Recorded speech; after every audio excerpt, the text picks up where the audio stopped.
Let's get into the papers now and see what the headlines across Nigeria is today. And I have with me chartered accountant Sheson Kwade. He's here with me in the studio. Sheson, good morning. Good morning. Good to see you. Thank God it's Friday. Thank God it's Friday. And a very wet weather this morning. Oh yeah, it's been raining heavily this morning. Yeah. You know, in the African perspective, when rain comes at a certain time, you see it as a blessing, as a way of ushering the day, great blessings. Yeah, great blessings. Yeah. And if it comes in the evening, you say, yeah, it's a way of blessing things that you've done before. So I can go to bed and rest. It's so interesting to be African, I'm telling you. Anyway, by the way, congratulations on your election. Thank you very much. It's really interesting. Climbing the ladder of profession is really interesting. And we wish you well in all of that. Thank you very much. Thank you. Yeah. Right. Let's start with the Blueprint newspaper. Blueprint says, it's focusing on the Blueprint 10th Anniversary Impact Series Awards. Media criticism of our administration in nation's interest. Jonathan, as a former president, is saying this. Okay. So criticism is usually in the interest of the nation. From there, let's go to News Direct. News Direct says, Nigeria not a failed state. Federal government land-based CFA. Okay. Blames the CFA report on Campbell, Robberg opinion. Okay. Let's go to Punch newspaper. Punch newspaper says, hunger, diseases dominate Northwest. Zamfara in crisis. MSF raises the alarm. Hunger, diseases dominate the Northwest. Zamfara in crisis. MSF raises the alarm. All right. That's the Punch newspaper. From there, let's go to National Economy. National Economy says, lack of funds, land hinder inland dry ports. Take off 15 years after. All right. Lack of funds, land hinder inland dry ports takeoff 15 years after. That's the National Economy. From there, let's go to the Business Day. Business Day says banks' cheap funds don't reflect in loans to customers. Banks' cheap funds don't reflect in loans to customers. Okay, that's the Business Day. Leadership newspaper is next. Leadership says appointment of Army Chief weary of rising insecurity, military shelves seniority rule. Appointment of Army Chief, that's the focus. Weary of rising insecurity, military shelves seniority rule. Okay. Says no mass retirement of generals. It won't work. They will have to go. That's other opinion there. And 724 persons killed, 802 kidnapped in the first quarter of 2021. That's by the National Assembly in there. Okay, let's from there let's go to Daily Times.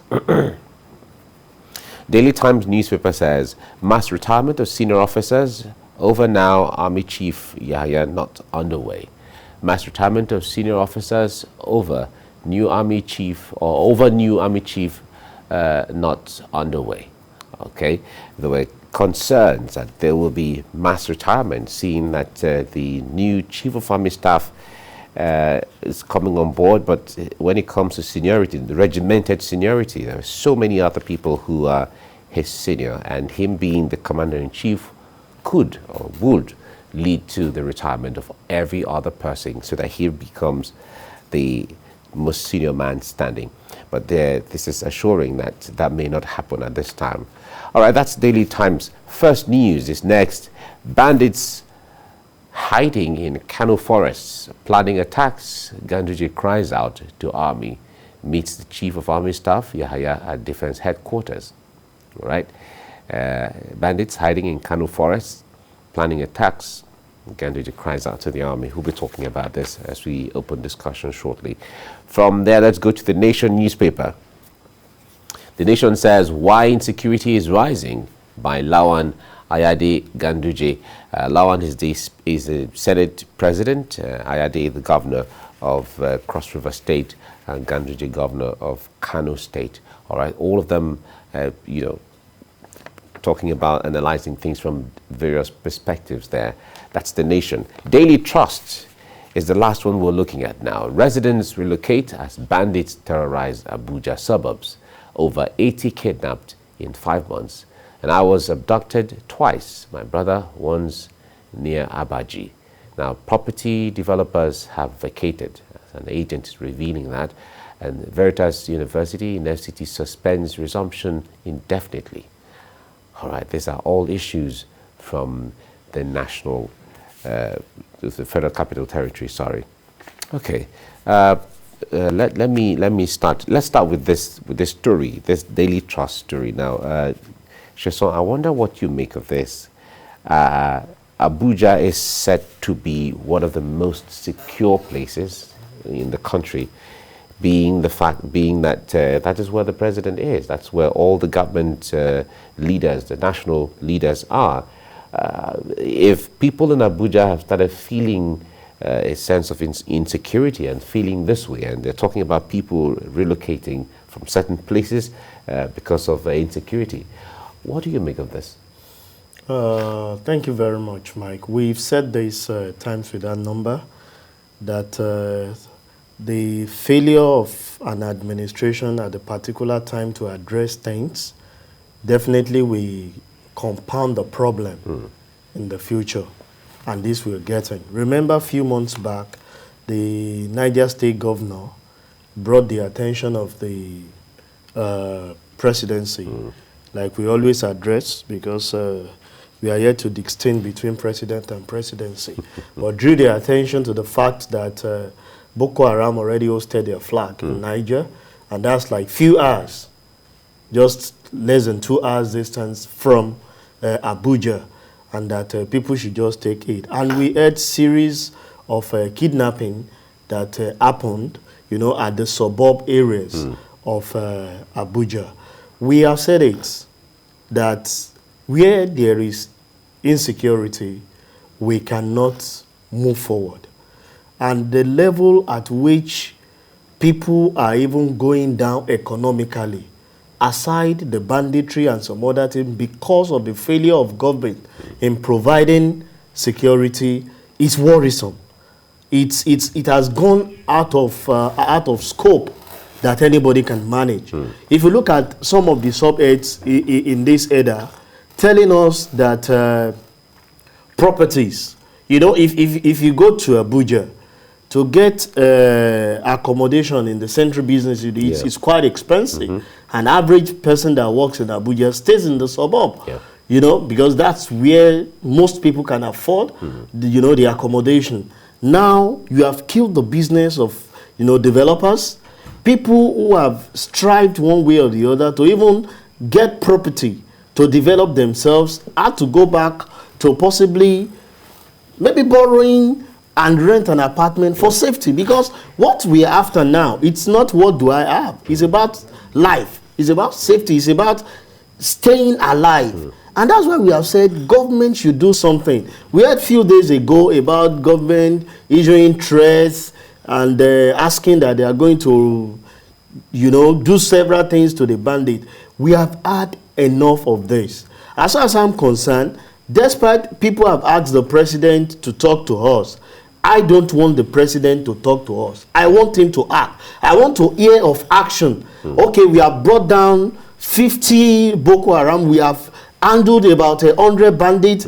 This place that was initially captured has been taken over. Our people have been restored. Economic activity has come back, because we need this. It's going beyond areas where we look at as suburb, affecting even central business area.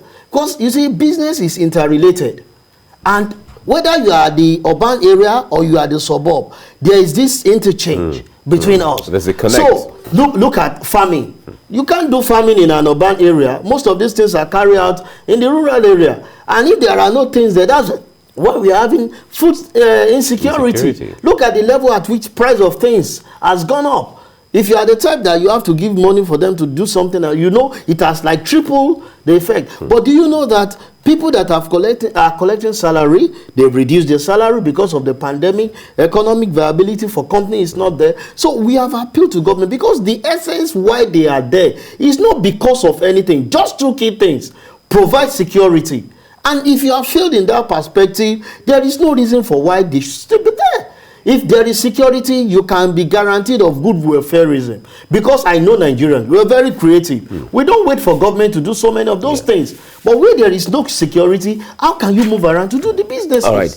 The Nigerians have always proven that the moment you have the basics, they will take care of the rest. And they have always shown that in everything they do. Yes. That's why when Nigerians leave the shores of the country, where there are all the other variables are provided, there's security, there is power, and then you have accommodation and all of that, the ingenuity of Nigerians will come to play, and you will see the creativity, the energy, and all of that. People have left this country without a dime and worked legitimately to create conglomerates, to create different kind of businesses, employing other people in different countries of the world. Mike, if I may just put a little thing to that, if you see some of these multinationals, when they get you engaged you into the business, they provide the basic thing. Because, like you said, if you have those things, the creativity in you are not thinking about how to go and on generator, whether there will be light for you to walk. You can decide to have a nap during the day and took the rest of the night to walk. Possibly that's the time you have your best, but now you are talking of sleeping with, not even with one eye, with the two eyes open, because you don't know whether they are going to eat at your door overnight.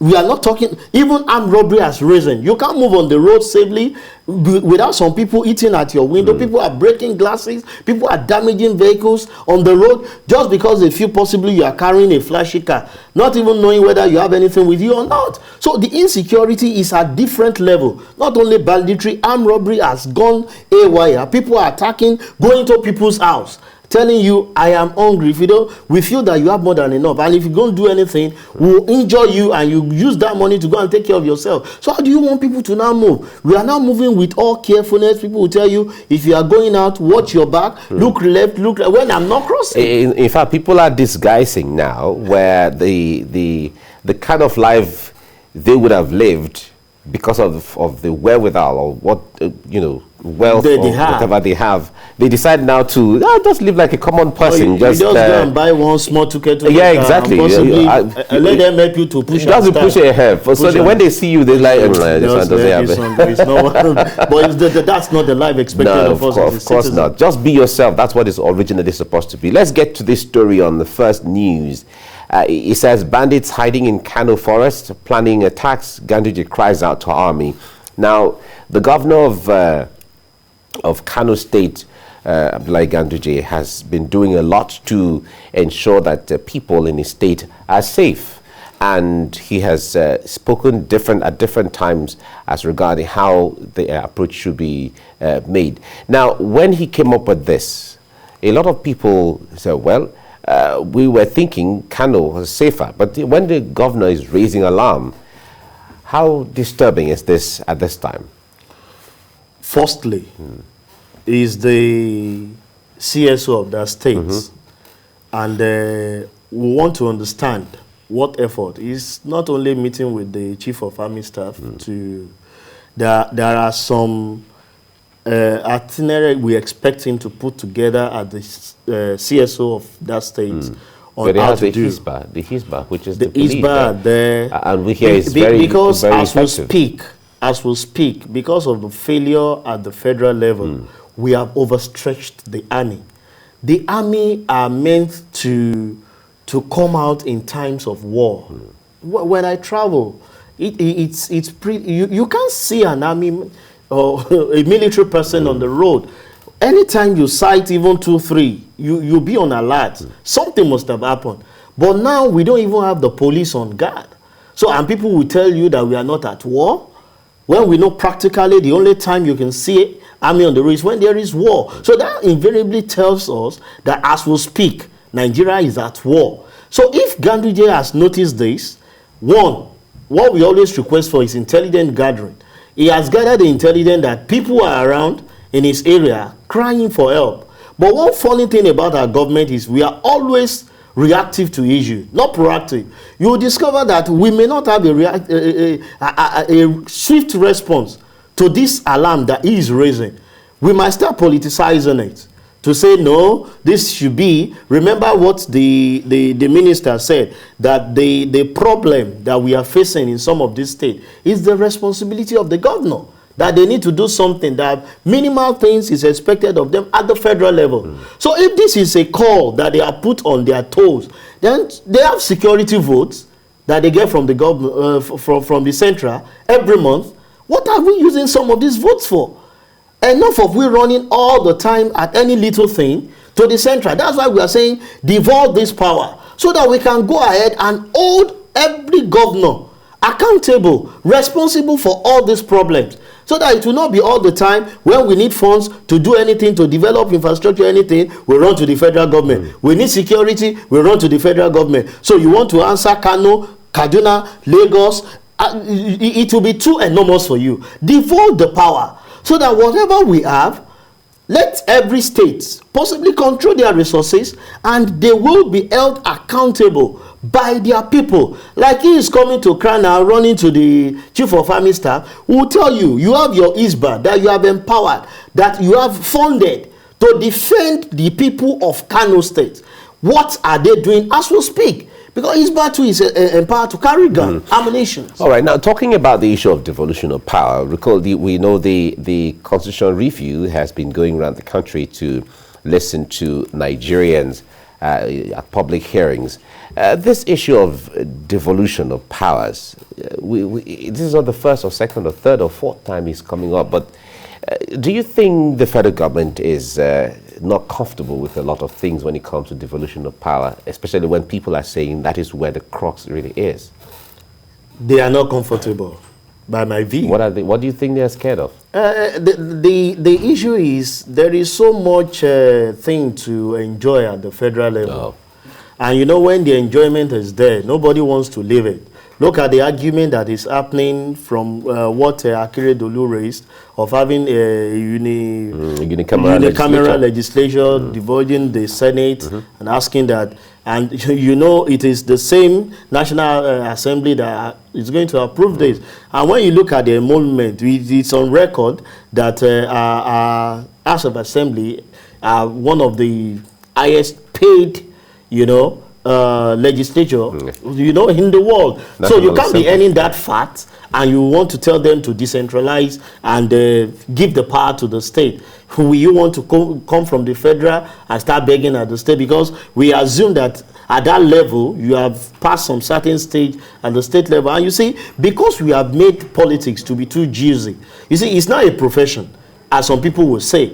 As you have the lawyers, you have the accountant, politics is not a profession that people feel that once you enter into it, you are fulfilled for life. You see somebody coming in as a councillor within the 2-3 years of being in power, he has impoverished his people and he has enriched himself in a very mega way that if you ask him to leave after 2-3 years, he will just abandon you and he will continue his life. But ask, what has he done to improve the path of the people that he has done? Nothing. So I think why the government is so resent in this devolution of power is that thing at the central that everybody seems to be enjoying, that will feel that no, we cannot afford to allow this to go. Everybody, it's just like when they make you a general manager and they said we want to cascade this and remove this portfolio. We want the senior managers to be reporting directly to the MD. I'm sure the general managers will not accept that, because they know what they are enjoying at their cadre, and they will fight everything that they will need to make sure that they retain it. We have said, let's make some of these political offices to be on part-time, like it's obtainable in the developed world. How many of these politicians can boast of the work that they were doing before they enter into politics? Just few days, to add to that, just few days ago, there was a short video clip that went viral of the Prime Minister Prime Minister of United Kingdom. He was rushing to catch up a train, and a lot of Nigerians were comparing him to the Nigerian situation. In fact, there was even a picture that, they did a picture of him riding a bicycle, and then the Speaker House of Representatives, on the other hand, arriving, on from a plane and so on. So it tells the kind of priority that we add to some of these things. But going back on the issue of this constitution review, because you touched that, so I just like us to just dwell on that before we leave it. A lot of people still feel that the biggest challenge we have is the way the constitution is. People have said, let's go back to the 1963 Republican Constitution, where there was power in the regions. But now we don't have regions in that context. Now we have states. How would that nomenclature work now? You see, when you look at everything, you can come out with an initiative. The fact remains that what is your motive when you are taking the place of leadership? Is it to enrich yourself, or you are there for service, to leave a mark for people to say this about you after you've gone? The life of Zeke, the life of Awolowo, they made their impact, and history is writing. We keep saying this, and we'll continue to say it. History is being documented. Nobody writes history. It's been written. It's on its own. Come in the next 10 years, somebody will tell you, "Ma, do you remember you did this and you did this?" Are you sure? I don't think so. No, let's play it for you. People are recording this, and that's why we keep telling the people who are saddled with the responsibility of leadership today to look at ways at which they can write their name in that golden book, that the children unborn. Some of us give kudos to Awolowo because I was part of the people that enjoyed free education. If Awolowo have not provided that, we won't be where we are today. Possibly, if we have to be paying the way we are paying for our children now, possibly either at the secondary school, where you have to pay close to $1 million per term, per session. At the tertiary institution, you are talking of millions, per session. How many people can definitely afford that? Then our parents could not. But because of the free education provided by Awolowo, his name is written. Some of us can give him that kudos. But how many of this is being practiced? Go and look at these houses built by Jakonde. Look at the schools. Some of us went to those model schools. I keep telling the individual, I went to a very school, very even close to the new garage. But today we are product of those education. They gave us those free education. But how many people can send their children to public schools? They are not there again. Most people they prefer to send their children to private school, and they are paying through their nose. What are our leaders doing? And majority of them enjoy this. No, we keep telling them that they should have a rethink. The reason why you are there is because you get certain promises. You don't come in and start giving excuses. If you feel it's not working, check out. No, this is not what I planned for. But now on coming in, I feel that it's a different ball game. Can I excuse myself? This is what is obtainable in the crime world. You see them coming in, and when they see some of these challenges, they bow out. But here, because of the things we want to enjoy, we say, now I go die. You understand? And it shouldn't be. It shouldn't be. Our leaders should think deeply and consider the future of the unborn children, just like the way our founding fathers taught, and some of us have some of these things. Most of the people that are house owners in Lagos today are beneficiary of what Jakonde did. Same thing in the east, same thing in the north. They give provision. The first TV station was, what are the legacy that they are leaving? That when they have gone, they are. So the government should try as much as possible to do things that will be beneficiary. And the most paramount one, as we speak, we are not asking for them to fund us. We are not asking for them to give us money, give us security, for us to be able to go everywhere and do our business and legit in a way, and we will definitely be okay. And we will take care of the rest. Yeah. Give us security and we'll take care of the rest, like they say. All right, Sheson Kwade, thank you so much for coming on the program. Thank you very much, Mike. It's a pleasure. I appreciate you. Yeah. Right.